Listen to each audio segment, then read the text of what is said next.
Welcome to the Unbelief Podcast. I'm Jeremy, and we are going to talk today about why young adults are leaving the church. We talked a little bit about this last week. We've got a whole other set of things, and I think that this is something that churches are having a hard time with. They are panicking. They want to know why, and because they know that the survival of the denomination of that individual church is something that is not viable if they don't have younger people continuing to be part of it, and people who are parents or grandparents have watched their young adults leave, and and they are uh, they are concerned also for their young adults not having this same source of life in their lives as they had. So I, alas, am no longer and should never be classified as a young adult, right? um, but um, the we do have Gabby here, who is an actual young adult. Yes. Right. And I actually work with a lot of young adults. Obviously, there's a lot of young adults on social media. So I think one of the things that well, go ahead and tell us, give us a topic to start off with. You know, let's talk about the doctrine of hell because I Okay. feel like that's something that is very much a reason why people don't want to attend Right. because of what this doctrine means for people. And there's a wide range of what um what hell is, what the Bible says about it. Um, but there is a sort of a popular notion of what Christians believe about hell, and I think that's kind of what you're talking about. So if you had to give an overview, what is that popular notion? So I feel like there's. Are you talking about like in the secular world or within like evangelical Christianity? Because I feel Well, I think that it's the popular notion is really the like when people hear the word hell, they think this evangelical version of it. I think a major understanding is that terrible people go to hell. People who Right. are murderers and rapists and all do all sorts of terrible oppression to people and whatnot. For sure. I guess if we're diving a little bit deeper into Christian doctrine, And like what people assume Christians believe. right, is that yes, that's actually a great way to phrase that.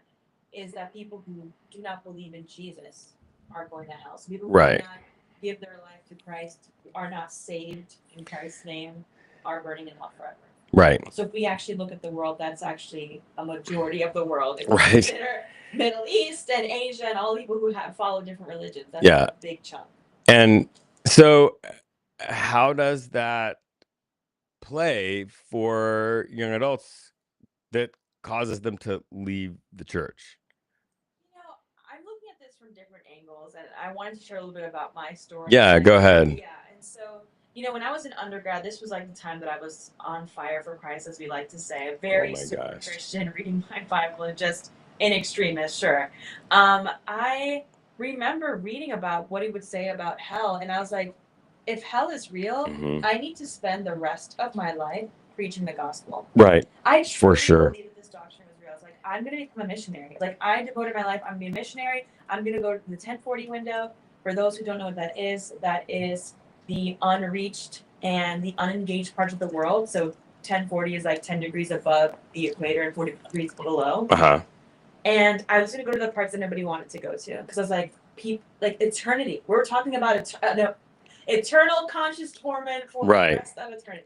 Yeah, so eternal conscious torment is the important part. So it after you die, for the rest of forever, you will be like burning, scared, whatever, in pain and torment, and that will and it's not just happening to you, you will be conscious of it. Yes. Yeah. And so that deeply disturbed me. So I was like, why would I not spend my life trying to help people not go there? Yeah. So what really bothered me was that I seemed to be one of only 0 other young adults who cared about this issue. Yeah. Everybody else was like, I'm just gonna get a regular job and work, in the industry and just tell like people just wanted to live their life and be comfortable, and I'm like, no. Right. So If this is true, yeah, we have an emergency. that's exactly where my convictions. And like, why doesn't every other Christian feel this way? And Right. it bothered me to see that other people just were living their life, going regular Sunday Christian attenders, and then went about their week. They Right. didn't care about the sake of the world. Which I think, though, betrays this as sort of deeply problematic, like at a core human level, that the people who are adherents to this religion, who go to these churches, it is so troubling and so like opposite of anything that seems fair or right or just, that they just can't believe it in that level of like, I'm going to respond to this in the way that it seems to demand logically, right? They just go about their lives knowing everybody else is burning in hell. But I think what they're really doing is they are kind of saying like, they'll probably be okay. Probably what the mentality is. But that for me already left a distaste in my mouth. Yeah. And I'm like, I don't like this one, but I feel I'm the only person who cares. So I'm Right. really feeling like a minority in these spaces. Right. Then, like you said, looking at this actual doctrine and what it stands for, it does not make sense with a loving God. Right. I'm sorry, I don't know what the justification is to be like, well, no, because God is loving, he's a just. I always hear this. Right. Also a justice-oriented God. Yeah. Why would he not punish someone who murdered a child? Oh my gosh. Yeah. So, but how is that equal to someone who just someone who never heard the gospel, is a Muslim, grew up, let's just say, in the Middle East, Right. did not have access to Christianity? How could they be at fault? And what I think this eternal conscious punishment doctrine of hell does is when you layer on other problems, right? People not hearing about this religion, all of these other things, what really brings those other problems to a state of crisis is this underlying doctrine of eternal conscious punishment, right? And I think that's like one of the it's really frustrating.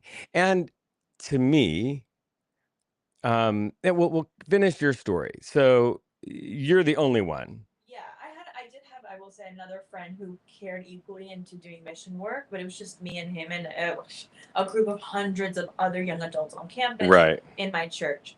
And so the story ended up that I ended up leaving the church. Right. No.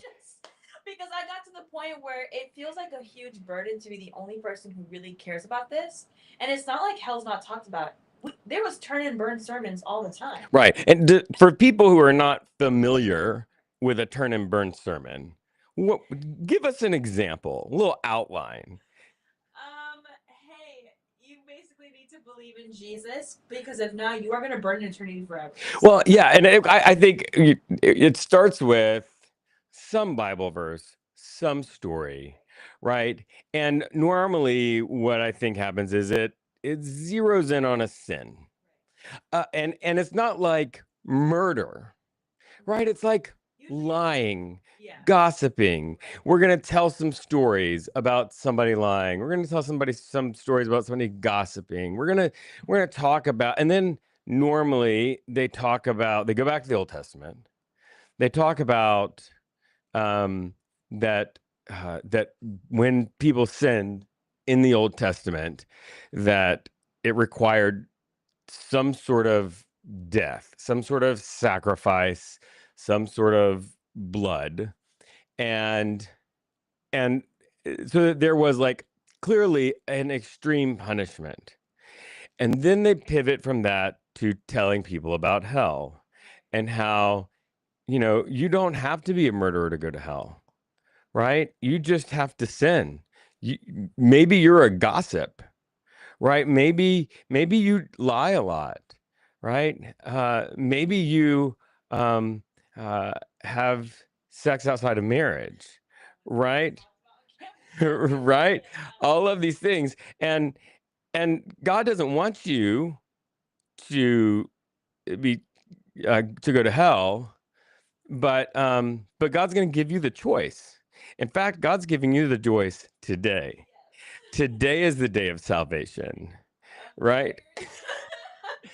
And then we go into the like, but this is the turn or burn. You've got to turn from your sin, and by that they mean like say and say a prayer, right? And so people hear these sermons, and what's the reaction from the people who leave the church because of them? Like people who leave the church after hearing Turner Brown. Yeah. I think they start struggling. Yeah. Because they're like, is the stuff that I think they feel what I feel, a lot of people feel is Uh-huh. just like, I don't think this aligns with the loving God, but then it's like that guilt that you feel for everything you've heard. And like, is there not? I have no idea. Yeah. I don't think there's a hell. I don't think, but at the end of the day, I'm still afraid of something that I'm not sure about. Yeah. And so here's what is really interesting to me. So I grew up with that, right? A version of that, church camp, all these things, conferences. And but it turns out that the earliest versions of Christianity didn't believe that, which makes sense because they are arguing for a loving God, a God who's concerned with justice. And when you're talking about the early Christian movement, you're talking about a city with 100,000 people and 20 Christians, right? And there is, when you are a massive cultural force, as Christianity is here, it's not as sort of on the surface unjust as it is when you are 20 people, right? And so the cognitive dissonance in that belief is so great. It's untenable, right? So the early Christians, and for a long time, the most popular view was still that God wanted people to choose God,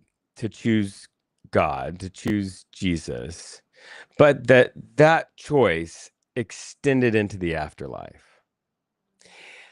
There was also this notion, find it in Romans chapter 1, that there is something called general revelation.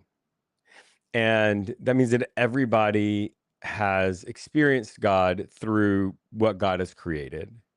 And they can respond to that and follow that without knowing these specifics, right? And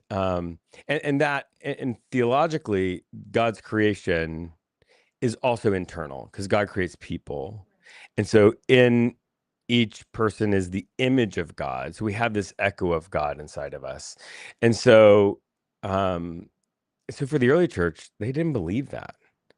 And that idea of continuing into the afterlife was the most hundreds and hundreds of years. That was the most popular thing. And the idea that it was conscious punishment and torment, it's not really supported by the Bible. Right. I mean, I've heard Paul himself was an annihilationist. Right. The belief that once you die, it's kind of like you're done. Right. Well, I think that Paul was a little more nuanced view, where Paul would say that the righteous get an afterlife and the unrighteous cease to exist. Right. And that's an inference from Paul, because Paul will talk about the reward for the righteous being eternal life. And then he doesn't really say anything about the wicked. And so mostly, yeah, but you're right. And there are some people who clearly in the New Testament are annihilationists. But the problem is, like, in the Bible, there's really three words that people use for hell.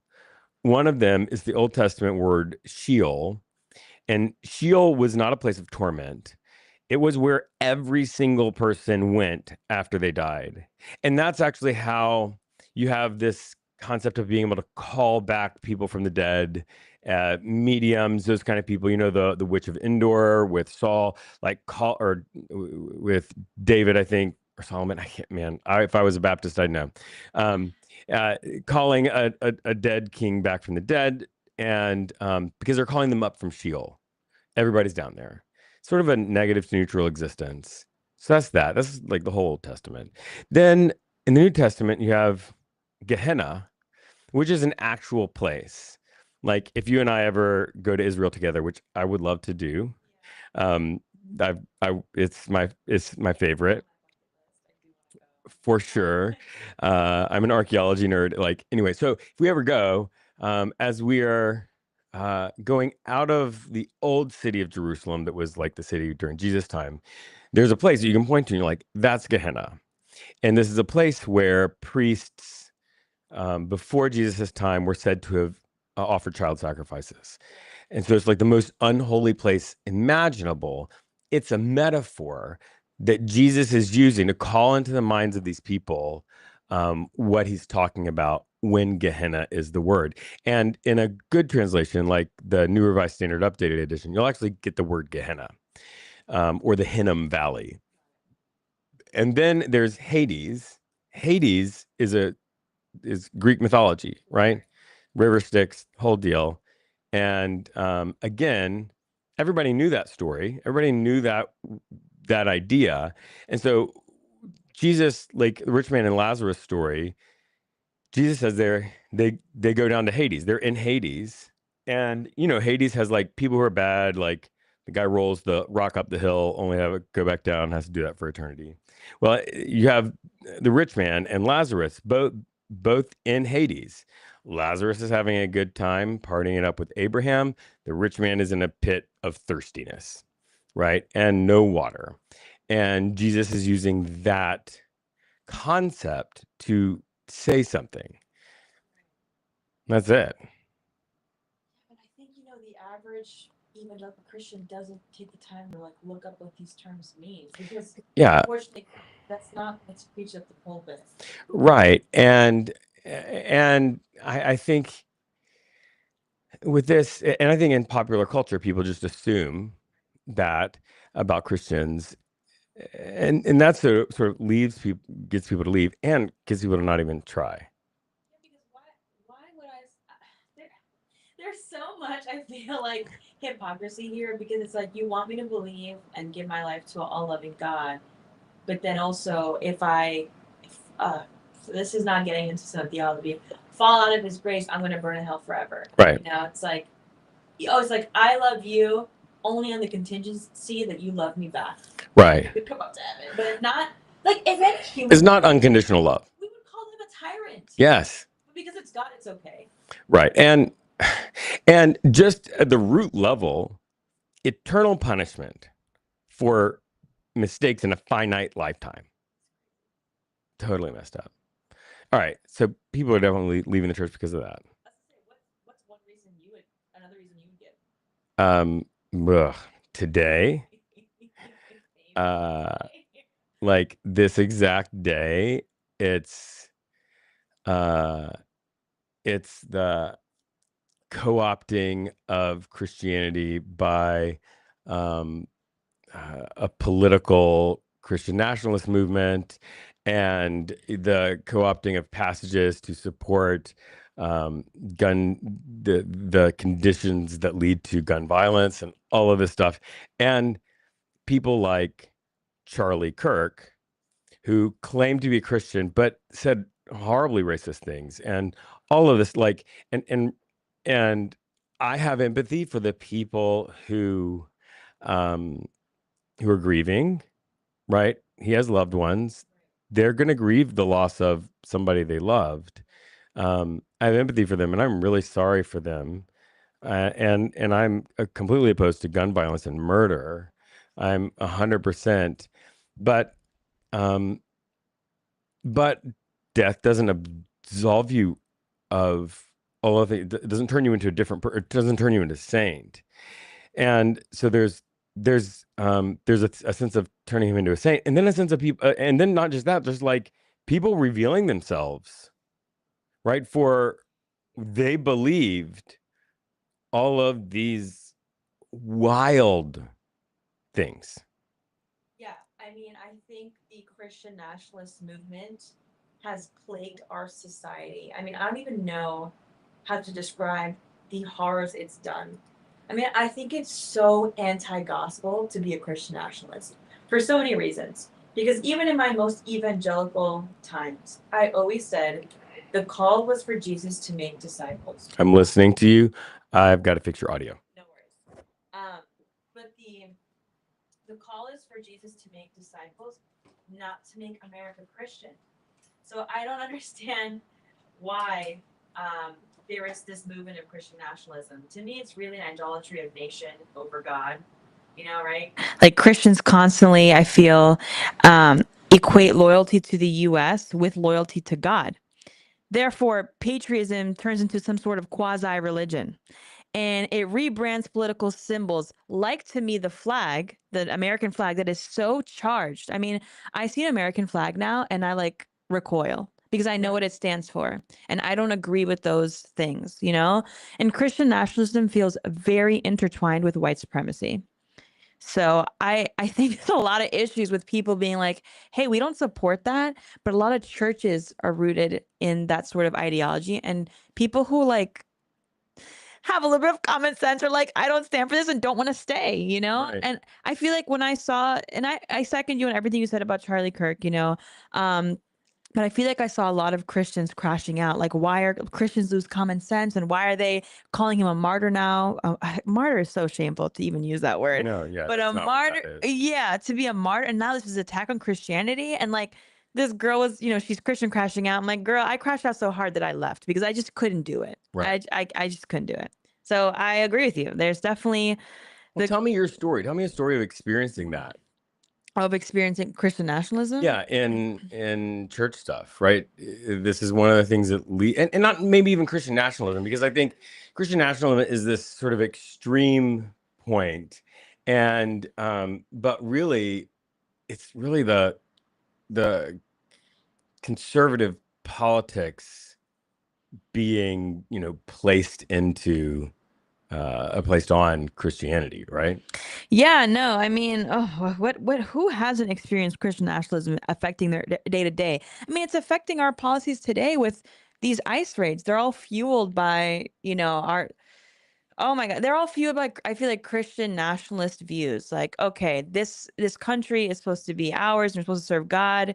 Or, okay, actually, you know what? Let's talk about gay marriage, because I always was like, you know, if God gave us free will, and we all believe that, why not let people execute their free, like exercise their free will? Yeah. Why are we trying to control people on their morality on marriage? Like, do you not believe God to be like big enough to then, again, this is the argument on that side, right? To be big enough to be able to save anybody no matter where they are in life. Right. So why are we policing this one thing? And then Christian nationalists will go as far to say, well, gay people can't have kids. Oh, really?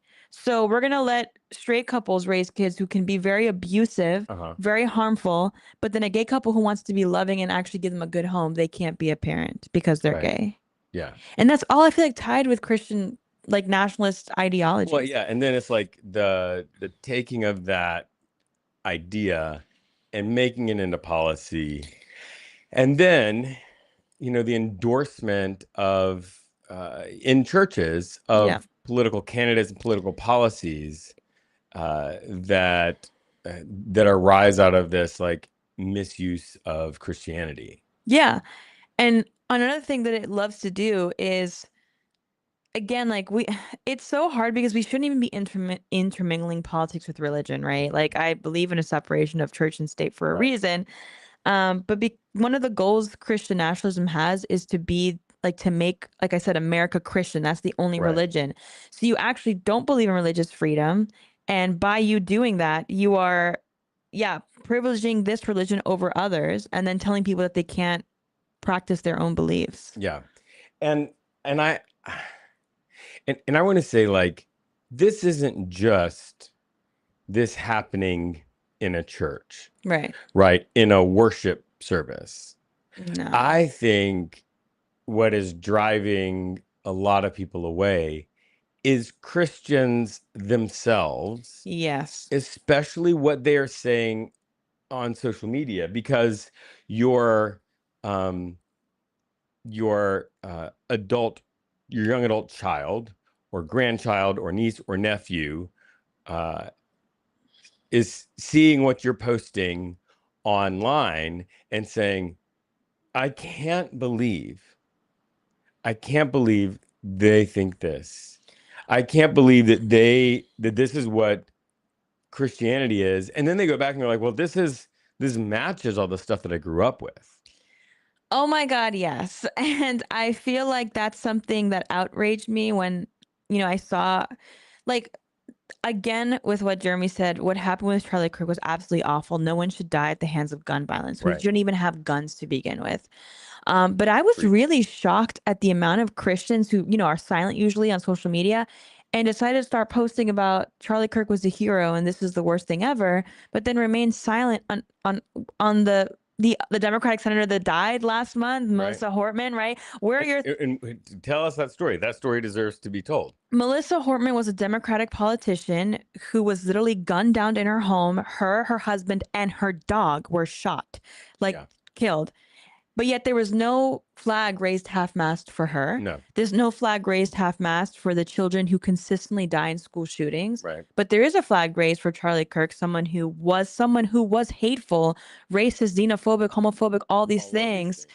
But because he was a Trump loyalist, Trump is going to go ahead and give him the medal of, he got some sort of medal I saw, which is wild to me. And just as troubling is, so I saw a thing, all of these living presidents, making comments, and you know what, I'm going to read this one, because I am a more progressive person, which means I generally will align with more left politicians, and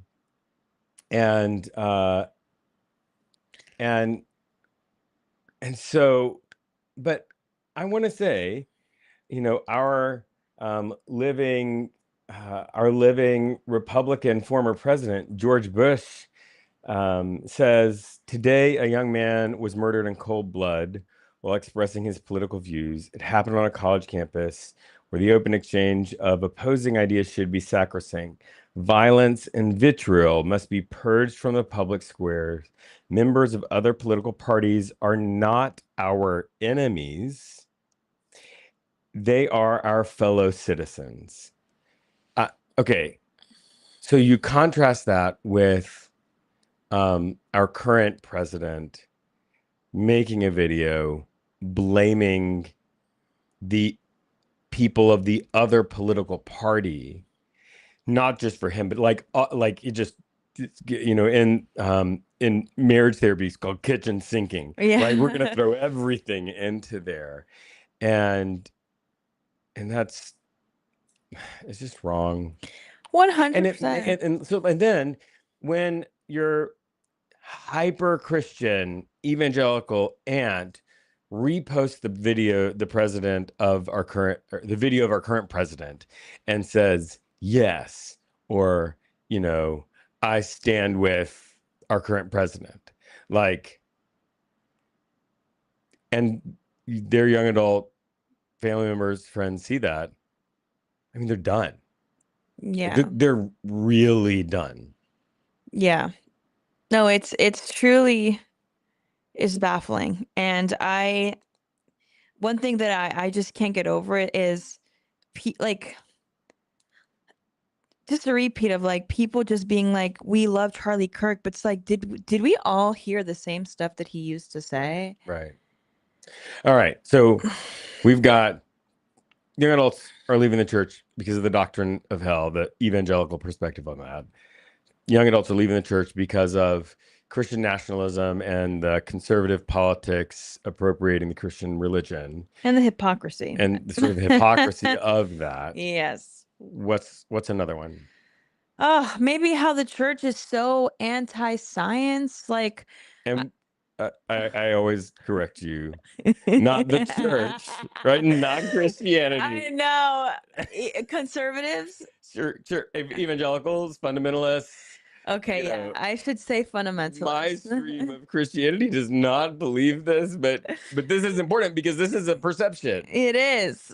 For me, all of it. No, I'm just kidding. There, of course, the progressive movement doesn't align with this, and I guess I'm still so new to this progressive Yeah, space. This yeah. has not been my 24 years Right. experience in the church. But no, you're right. Fundamentalist, right? Uh-huh. It's very much a anti-evolution, anti just science. Like we believe Adam and Eve, and if the Bible didn't mention dinosaurs, then dinosaurs aren't real. Right. Like, so you've got to find dinosaurs in the Bible. Yeah, like because the Bible's supposed to be a science book for us. Yeah, right. Either they've got to find like Leviathan and that kind of stuff, Right. or they've got to say, have you ever heard the other theory for dinosaurs? No, what is the it? bones? Have you heard this? No, I might have known. It's demons. Ah, for the love of God. The whole thing about the fall from heaven and demons, and that Satan planted the demons in the earth to lead people astray. Oh my God, I'm just so tired of people saying the enemy. No, stop blaming him for everything. You're right. No. Yeah. So, the thing that troubles me, so creationism, the creation pseudoscience, right? It's, I think, the most visible expression of this, because it's like saying the earth is 6,000 years old is wild. Right. I don't even know why there's new creationists versus old creationists. There shouldn't even be a distinction. Like we have the evidence that the earth is not 6,000 years old. Right. Yeah. The universe is 13.5 billion years old. Right. It's measurable. Right. And speciation doesn't happen like this happens in the Bible. Yeah. Like it's one of those things that's like just not like there's nothing there, and there's no scientific consensus there. And when that is preached, and when somebody like, did you ever ask the question about evolution? Like, why is this? I might have. I did. Remember. And I was given creation science and books and resources, and I'm old, so it was before the internet. Wait, books on young Earth creationist movement? There's lots of that. Oh my God. Curriculum, right? I'm old. This is before the internet, so like, I just couldn't Google it, and so I assumed that these authority figures in my life were right, and some of them had advanced degrees. But the thing that troubles me too about the anti-scientific thing is that it extends beyond creationism. Or did you ever experience like anti-science in other fields of science in your upbringing? Medicine, or any of that kind of stuff. In my upbringing, psychology, So I would say in my upbringing, no, but I was very much exposed to it when I was really active in fundamentalist Christianity. Tell me about that. I had a friend who was sharing a story about her friend who was very Christian, and she was like, her family did not believe in medicine. They weren't allowed to take Tylenol for headaches because God is a healer and that's from the devil. We don't need that. And just could not take ibuprofen for any, like, just medicine that we take to make us feel better for having a, bad back pain or whatever. Right. Wasn't allowed to take medicine. Yeah. Wild. I also know of other people who do not believe in therapy because God is the healer of all things, and actually what you have is a demon. You just need to get those demons manifested, and your anxiety, your depression will go away. Right. So it's not a chemical imbalance. No. So for them, it was very much was like, you have a demon. And so it was very much made light of like, oh, that's just, let's not actually address mental health issues. Mocked. Oh yeah. 100%. Like, oh, I would hear sermons like, if you're depressed, you haven't accepted Jesus all the way. Like you haven't actually walked all the way in love. You haven't surrendered all the way. You haven't been fully filled with the Holy Spirit. Exactly. And so it's just like, and so people, what are they to do when they do try to pray more, read more, and it's actually not helping them? Right. And especially if they're given this like super guilt heavy reading, they read the Bible, that does not help.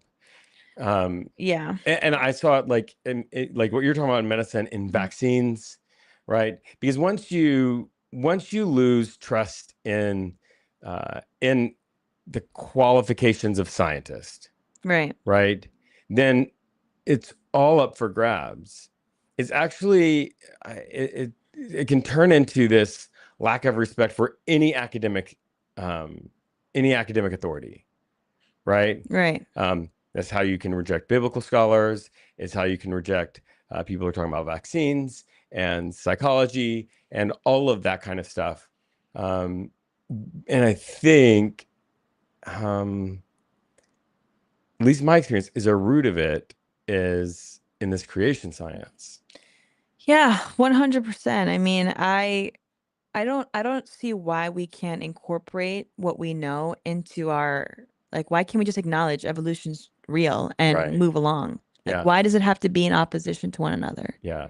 Which is a completely invalid reading of the Bible. Every legitimate Bible scholar will tell you the exact same thing. Yeah. And so, like, I think, so if you were, as a young adult, to have a room full of church leaders that you could say, what do they need to, like, if you could address young adults leaving the church and, like, obviously they don't want that to happen, what would you say to them? Oh, so many things. Yeah. I mean, I think I would ask about, like, I would first ask, what are your views on Jesus? Because I think Mhm. people have different views of who he was, Yeah. right? He was someone who consistently stood with the marginalized. Right. He was someone who consistently opposed violent forces, was Mhm. someone who was not about religious hypocrisy. I mean, he constantly critiqued um the Pharisees. Mhm. So he would not in any way be a Christian nationalist, which is Right. why I would ask them, what are your views on Jesus? Because I think once we can get on the same page of who Jesus actually was, there would be no reason to support then a Jesus who isn't like these nationalist ideologies we see. Right. Right. And so I would tell them, let's let go of all the hatred and all the bigotry and actually like practice what you preach. Let's Yeah. go out and help the community. Let's go help the poor people. Let's go gather the minorities who have been banned from this space, like the LGBT, and actually love them and include them in this space, not the fake inclusion that they have, and Right. do life together in the right way, where you stand and listen and don't even give opinion. Listen to someone who's struggling and meet them where they're at. And I would have that type of conversation. Yeah. Who is Jesus? And let's actually practice the person of Jesus. Because I think from what we see in the Bible, Jesus was revolutionary and for a reason. I feel like there's a reason why a movement started on his persona. Someone who really shook things up was like, hey, these Pharisees are actually the ones who are going to be burning in hell because Mhm. they are not, their heart is full of hatred. And that's, I feel like that's, we're seeing modern day Pharisees today. Yeah. So I know of a faith community Yeah. that doesn't have these sort of biases that you are part of, called Not Church. Yeah. What is it? Yeah. How do you describe it to friends? Yeah, I would say it is an online community of people with very different beliefs, Yeah. coming from all sorts of background, people Yeah. who are still very much Christian, some who are deconstructed Christians, some who are agnostic, some atheists, some mysticists, some Right. Satanists, a bunch Right. of stuff, that just are in a space where they can disagree, but be in a or disagree or learn from each other Mhm. and be in a place that's actually supportive. And Yeah. people are just inquisitive and like, I want to know more about your view. Yeah. I want to actually hear about what's going on in your life, right? Mhm. People constantly talk about things that they're going through. People are very Yeah. supportive, holding space for one another. Other times we talk about politics and everyone's like, you know, this is what's going on. This is how I feel about it. And just having a conversation. It's been such a supportive space for me to process. Sometimes I feel like I'm crashing out every day on politics and people just listen to me. They're like, no, like, I agree. Like, you know, Yeah. and so it's been such a great community of people. And Yeah. they have meetups, which is fun. They Yeah. get to do some meetings and actually meet each other over Zoom. And there's going to be in-person meetups, which is fun. Yeah. And people will ask me online, like, where am I a pastor? That's where I'm a pastor. Yeah. And yeah, I think it's amazing. And also it's an interesting place because of my online presence, like people in our community will see like a TikTok video, and like I talked about being on fire, and one of our members was like, okay, so what do you guys think about this? Because like I really like this emotional experience, and this video, like it kind of felt like he was kind of going in this other direction, and there was a conversation. Yeah. And I don't know. I think it's wonderful and beautiful. And the other thing that is very different about this faith community is that we don't accept donations, Yeah. partially because tithing is not an actual thing in the Bible. Yeah. And that's another whole conversation. But so what we try to do is pay for what you get. To be part of that community is $3 a month. And we're also not part of this capitalist system that preferences people who have expendable income. Right. And so if $3 a month is too much for you, you can just message me. I'll get you over free. But in order to do that, you go to patreon.com/skepticpastor, patreon.com/skepticpastor, $3 a month. And you know what? If it doesn't work for you, just stop. Yeah. Just stop paying. Yeah. And if you are listening to this podcast and you can share it and give us all the stars, this is helpful. In fact, this episode, like, you should share it with the pastors in your life to hear this firsthand story. All right. So we are also live streaming, and if you would like to ask a question of Gabby or me or both of us, we're going to get you to go ahead and put it in the chat. One of the members of our Not Church community, DJ, the amazing DJ, is moderating the comments for us, and is gonna, because we are live on Instagram and TikTok and YouTube. She has, I don't think she's ever had to bounce somebody for being super hateful, but she will say like, hey, let's keep it calm. But she's also going to be pulling the questions out for us so that we can answer as many questions as we can before we've got to go. How many more minutes do you think you've got? I can do 15. Okay, about 15 minutes. So that'll be good. So if you have any questions, go ahead and put those in the chat. I know it takes a little bit of time from when I say something. There's like a delay in the live stream. So I'll say, like, one of the things that's really important to faith formation, for having a spirituality that actually works for you, is to give yourself permission to have doubts and questions, right? The doubts are a sign of spiritual health, even though you may have been taught otherwise growing up. And questions are great. You might find an answer to the question or not. And then a lot of questions, the answer is like, there's a wide range of views, all of which have backing and respect. Right. And you get to choose the one that works for you. And so yeah, if you have a question, go ahead and ask that. Oh man, I forgot to click the go live on Instagram. If you have a question, you can put it in the comments. And on Instagram, you're just hearing this for the first time. But yeah, Facebook, or not Facebook, Instagram, YouTube, and TikTok. You can go ahead and put any questions that you've got in there. And wow, I'm just looking at our YouTube. We had a lot of conversation there. Wow. And any questions on there? Yeah. So so if you're on Instagram or Facebook or YouTube, go ahead and put that in the comments, your questions. Gabby's a legitimate young adult. If you've got questions about young adults or deconstruction or any of that stuff, what that experience is like, if you're a parent or a grandparent, and you're like, what do I do? How do I deal with this? Gabby's here. I'm here as well. I'm a pastor. I'm not a young adult. Okay, we do have a question, and this is from YouTube. Do you find narrative experience or scholarly studies to more inform your spirituality, like Boy Erased versus something from Dan McClellan? So like the story of somebody's experience versus a scholar. What about you? You know, I remember having like this reflection in undergrad, and I was like, I feel like there are some friends of mine who really like experience God through like emotion and through just feeling and what they feel in worship. And I was like, I really, for me, connect with God with my brain. Like when what I mean by that is like what to me makes logical sense. I'm very much a critical thinker. Every time after Bible study, I always had questions for the pastor because I just was very inquisitive. Uh-huh. So for me, I do tend to value scholarly. What was the thing it said? It's like Scholarly narrative, like somebody's story versus like a what scholars. scholarly evidence. Yes, because I've always been someone who is after truth. And I think that's why I subscribed to Christianity for so long, because it's like, oh, this is the truth. We have the truth to the world. I have to follow it. Yeah. And now that that's come under question and I've gotten more evidence, I'm like, well, what's the truth now? And Yeah. that's kind of why I've been seeking. So that's for me at least. Yeah.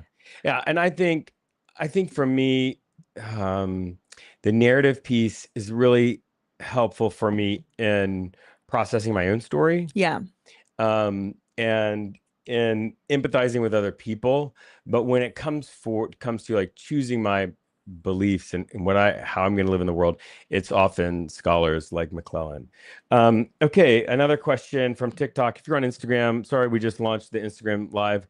You can go ahead and put your comments in, your questions in the comments. But from TikTok, how do you balance being a progressive Christian, attacks from atheists and fundamentalist Christians, right? Do you want to go first?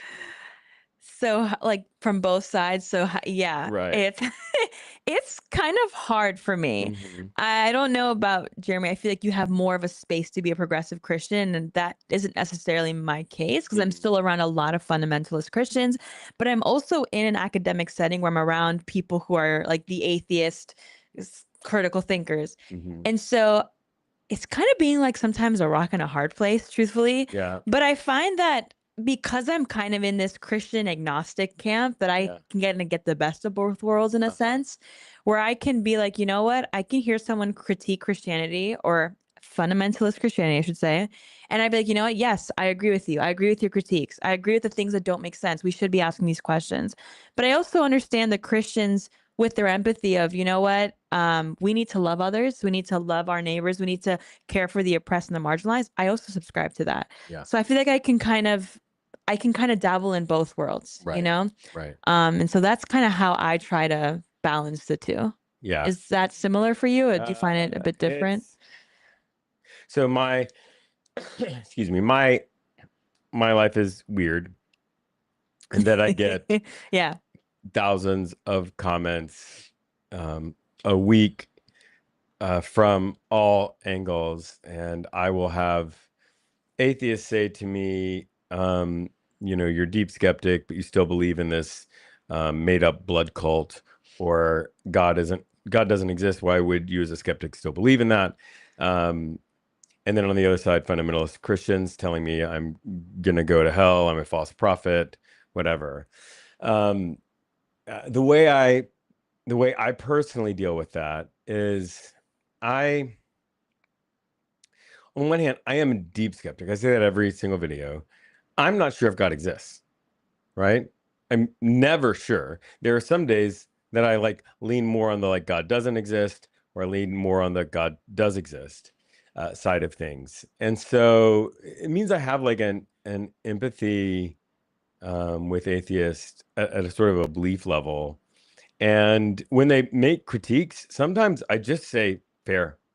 Yeah. Same. Like, this is valid. Yeah. Right. Yeah. Maybe God doesn't exist. Sometimes I'm like, when they act as if I am 100% sure about that, I'm like, actually, no, I don't know if God exists. Some days I feel more yes. Some days I feel more no.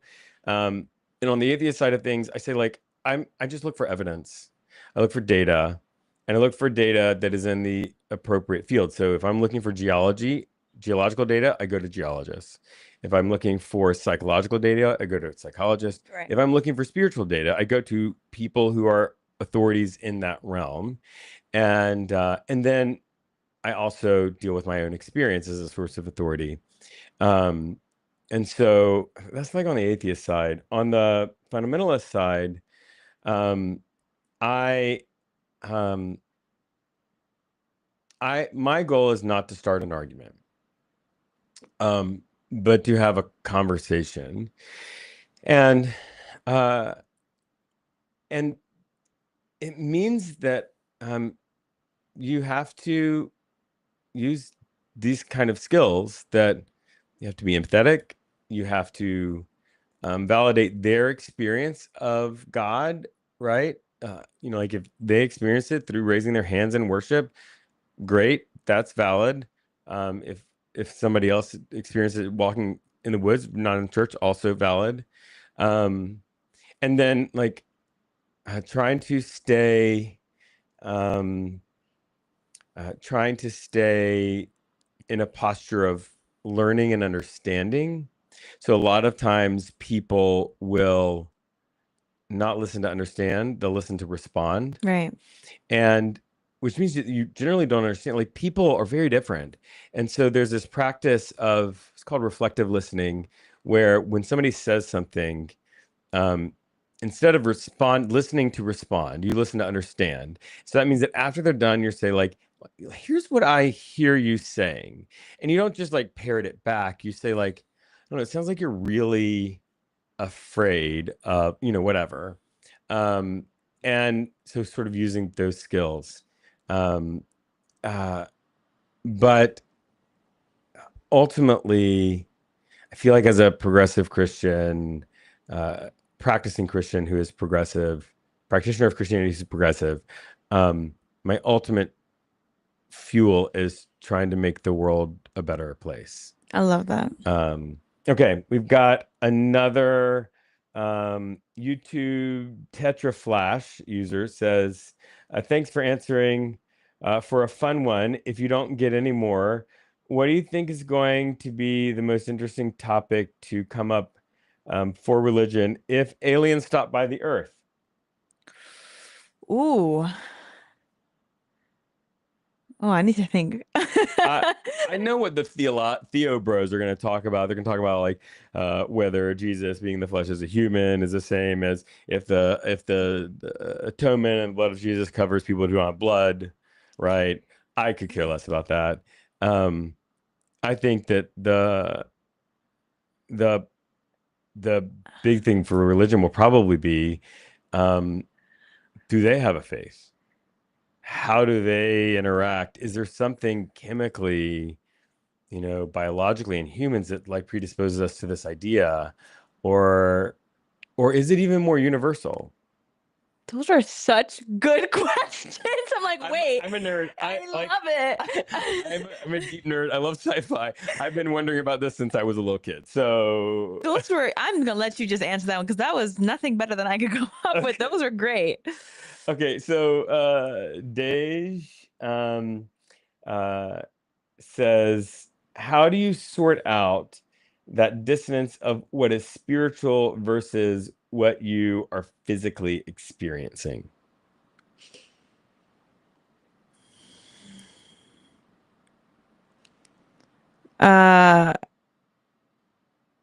What is spiritual to what I'm physically experiencing? Yeah, I don't know. That's a Yeah, great question. that's a good, I don't know. Yeah. I don't. So I would say I don't separate that. Yeah. For me, the separation of spirit and body is not something that I can really fully flesh out, right?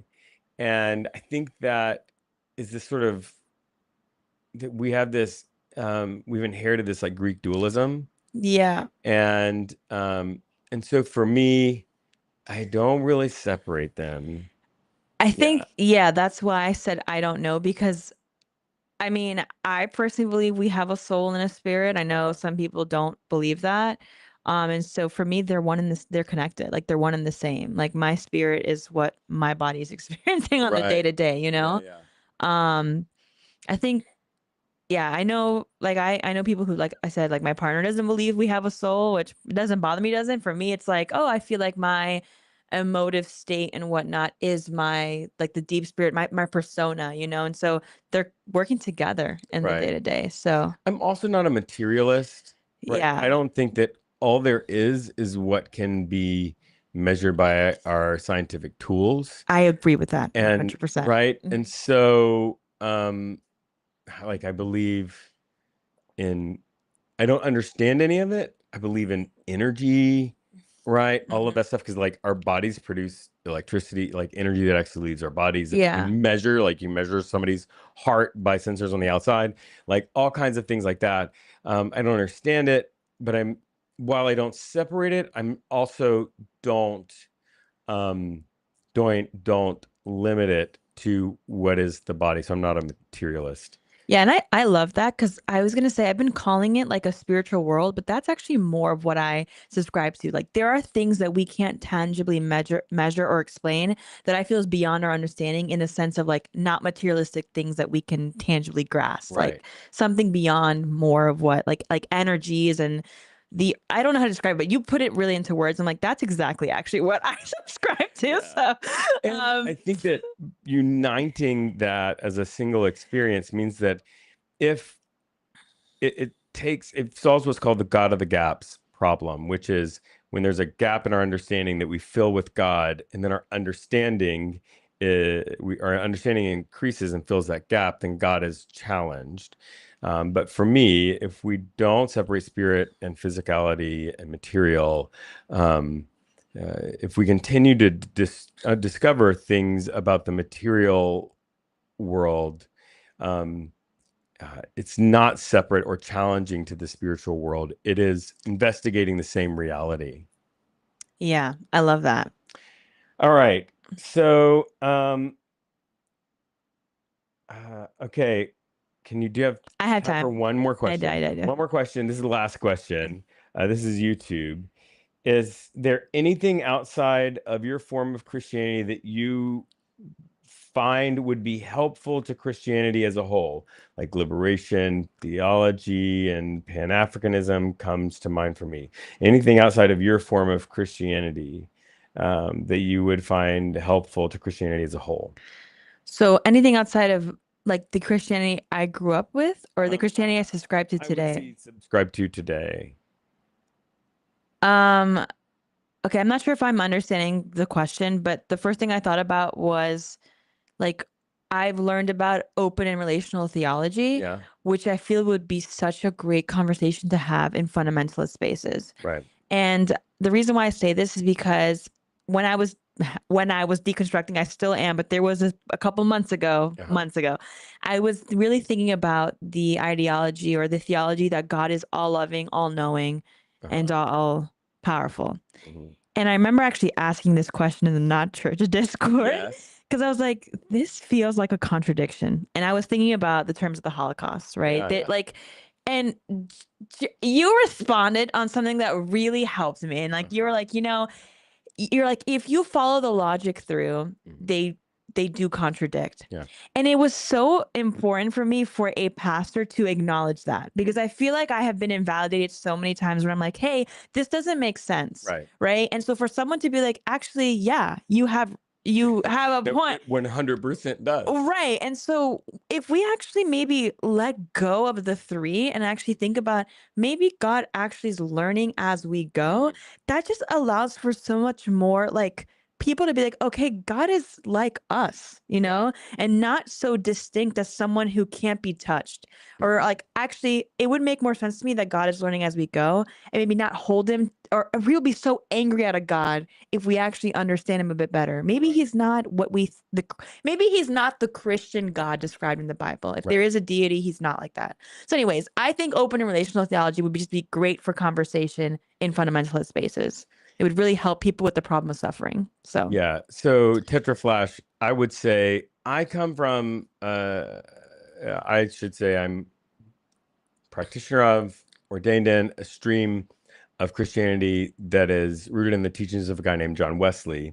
And I think my basic question is like, yes, all liberation theology, Pan-Africanism, like all, yes, all of that is helpful to Christianity as a whole. Yeah. And part of this is, so the term agree to disagree is coined by John Wesley. There was a guy that he had very different perspectives on. And when that guy died, that guy's name was George Whitefield. John Wesley wrote about him and said, except on those things that strike at the root of the Christian faith, we think and let think we agree to disagree. So there's that. And then out of the life of John Wesley, we have these ways that we form belief, which is a sacred text, other people, logic, and your own experience. Those are the 4 sources of authority in belief formation. Mhm. And I think when I look at that, sacred text, other people, logic, and sources of and your own experience, that includes all of the Christian experience, all of the human experience, as valid sources. And so I think all right. Thank you so much for joining us today in our live stream. The episode that we just recorded as the beginning part of this for the Unbelief podcast is going to come out on, I believe, Wednesday. And it was about why young adults are leaving the church. We are part of a faith community online, digital faith community called Not Church, where people of all different religious identities, Christians, not Christians, Buddhists, whatever, are involved in this community where we support each other, we learn from each other, and we don't tell anybody they're going to hell because they've got a deck of tarot cards on their nightstand. So anyway, thank you so much, and we'll see you next time.